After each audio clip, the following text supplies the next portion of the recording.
Rule of law, where do we stand? See, there are 4 questions you should ask about criminalization, because we tend to moralize in India rather than go into the causality. When I made it an issue in India, it was not with an intention that criminalization is the central problem, or if you address it, India's problems are over, neither of which is absolutely not true. It is a soft underbelly of a system. It makes us look at ourselves, if you are willing to, in a very clinical way and figure out what is wrong with our system. That didn't happen. We made it a very vulgar exercise, unfortunately. But there are 4 questions we must ask of ourselves. First of all, a person who is regarded as a criminal by you and I, in general in the society, is not regarded as a criminal. He is a very respected member of the community, valuable member of the community. Because, as I mentioned before, he is an undeclared judge in a system where justice is not available for civil disputes.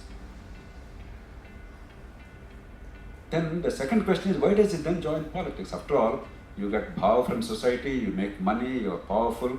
The moment you get into politics, all of us in busybodies will point out to them, you make them miserable, and your objects of public curiosity and criticism. Why should they risk it? Anybody? So they got a formal platform to bring about problems. See, somebody also mentioned earlier, protection. In any society, the crime investigation agency, it scares the hell out of the criminals. In India, once you take a political avatar, you scare the hell out of policemen. Because you control the police, the crime investigation branch. They are entirely at the behest of the political class. It's not rule of law. The number of transfers that the police officers are subjected to in India is a good indicator. They have the highest rate of transfers in the country among all agencies. Totally political. On paper, they're supposed to be independent, the law is there, constitution is there, blah, blah, blah. But in reality, they control you, period. So for a criminal, it makes good sense to enter politics, because when your business is protected, your rivals' businesses are hurt. It makes very sound business sense. The third question then is, why do political parties invite them?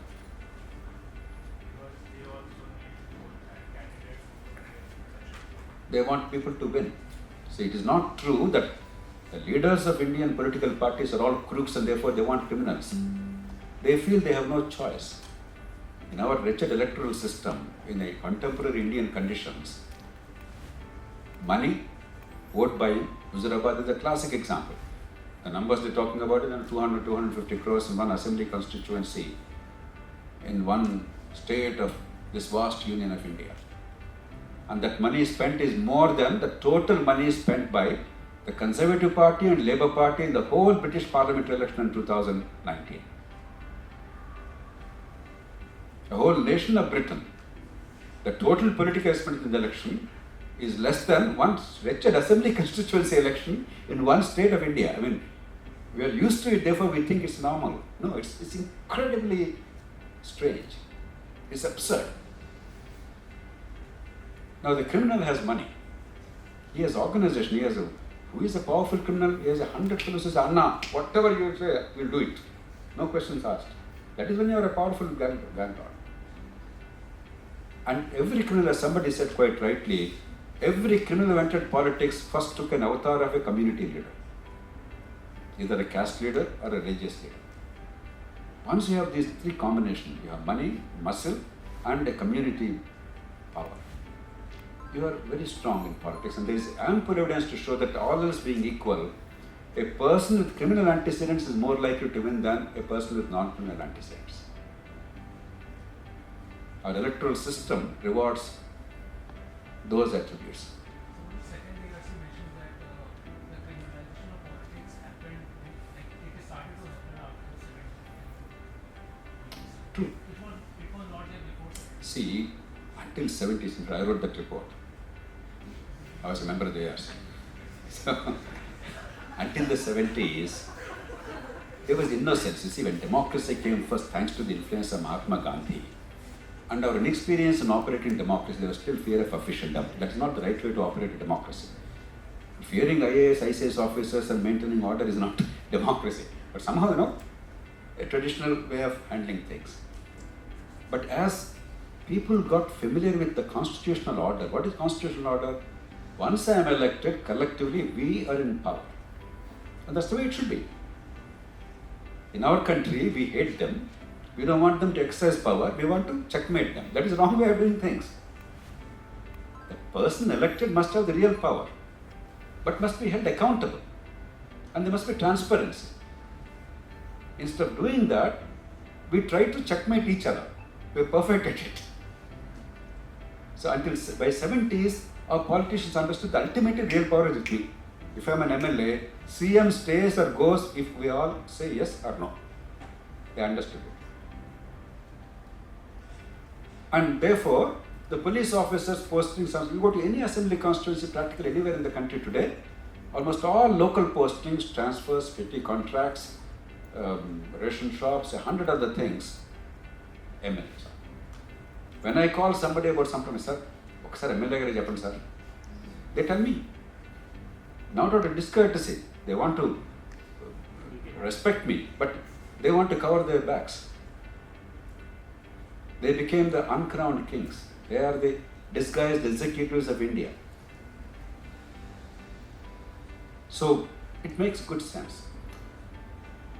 But on to the third point, the parties, again, politics also, money in politics was not playing such a role in those days. It all started actually late 70s, early 80s.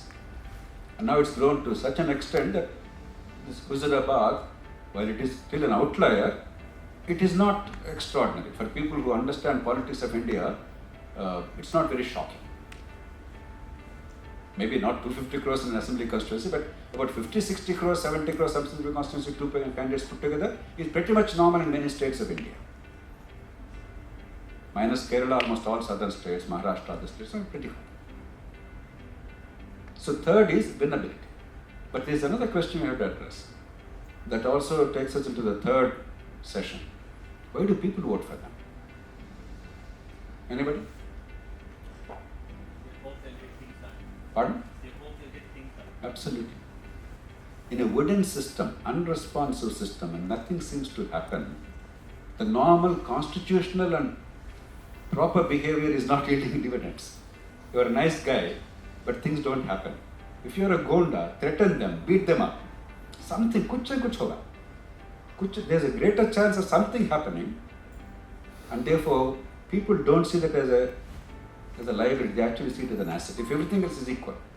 I'm not saying if all else is not equal, they'll only choose the criminal. No, if all else is equal, there's a propensity to choose criminals. I can give you any amount of evidence.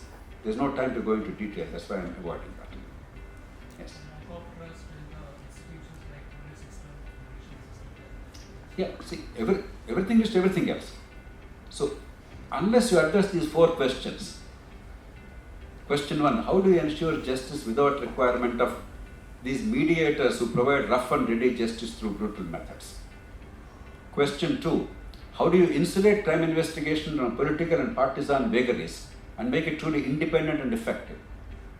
Question three, how do you create an electoral system which allows the right kind of people who will actually be able to give good governance electable? They are now unelectable.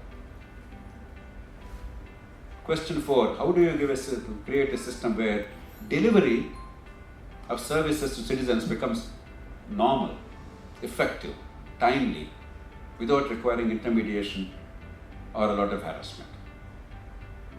See, a simple question, there are so many layers if you try. That's why logic and evidence and application of mind and looking at experience, internalizing that, integrating that with our thinking is so incredibly important. Your textbooks never carry this. They give you all banal expressions and definitions. Think deeply. That's what true education is about. If you want to be a change maker, if you want to transform the way things are, then you have to go deeper. If you want to profit from the way things are, that's a different kind of. That's what the contemporary political and bureaucratic systems do. Okay? So, rule of law. There is so much to be done.